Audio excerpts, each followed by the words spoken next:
Pit stop check, we've got our snacks, and are ready to hit the road. On Bolivar Peninsula, Fort Travis houses the remains of bunkers from World War I to World War II. Come on in and let's take a look.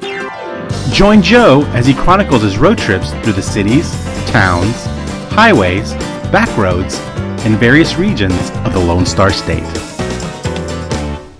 This is Texas Chronicles with Joe Perez.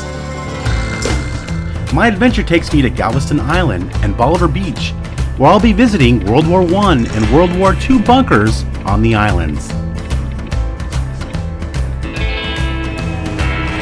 The United States began an ambitious seacoast fortification program in 1888. It was the first major defense expenditure undertaken since the end of the Civil War, nearly 25 years earlier. Under this program, 3 forts were built in the Galveston Bay area between 1897 and 1899. Fort Crockett on Galveston Beach served as the headquarters for the entire harbor defense system. The Galveston seawall was built around it in 1906, and it now exists as Fort Crockett Seawall Park. Fort St. Jacinto was built on the far eastern tip of Galveston Island, directly across the channel from Fort Travis. 4 batteries remain intact at Fort Travis. Battery Davis. Built in 1889, this battery was named for Lieutenant Thomas Davis of the United States Mounted Rifles. It contained 2 8-inch breech-loading guns of the disappearing type. These guns were the most advanced of their day. They could be elevated higher than comparable naval weapons, thus outranging them. The structure is reinforced concrete, which was originally built on a series of wooden pilings in the sand. The seawall was not built around it until 1903. Battery Kimball. Construction on the battery began in August of 1917 and was completed in October 1922. It was named for Major Edwin R. Kimball of Galveston, who died in 1918 during World War I.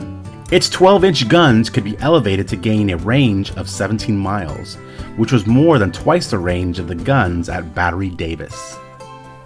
Battery Ernst.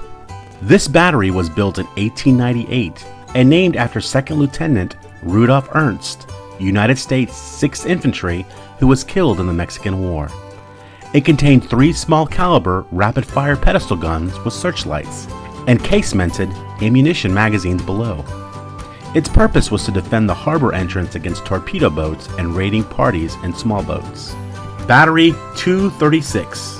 By 1941, the Coast Artillery no longer named its smaller installations. They were simply designated by their construction numbers.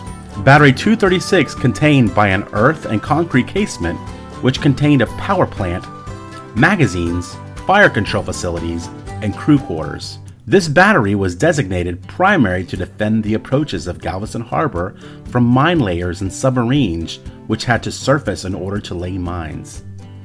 Ironically, by the time the battery was completed, almost all mine laying was done with aircraft, making the battery obsolete as soon as it was built. It was abandoned shortly after World War II. These World War I and World War II bunkers are the oldest and most complete coastal artillery fortifications in the state of Texas, used to protect Galveston and Galveston Harbor in the late 1800s and early 1900s.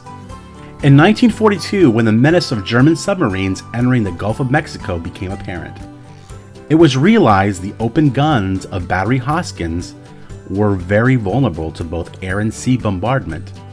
It was decided that a concrete casement be built over the gun emplacements to increase their protection.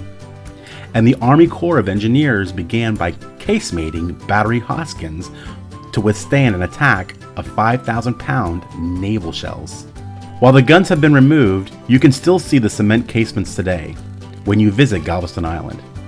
The U-boats were in the Gulf for one reason, and that reason was oil. Ports such as Galveston, Houston, and New Orleans were our nation's busiest oil exporting terminals. A war runs on oil, and that made this area of the Gulf a prime target for U-boats. The best estimates are that 24 different U-boats were operating in the Gulf of Mexico during 1942 and 1943. Today, Fort Crockett lies in ruins along the Galveston seawall, awaiting repairs. But Fort Travis can be visited Monday through Thursday from 7:30 a.m. to 10 p.m.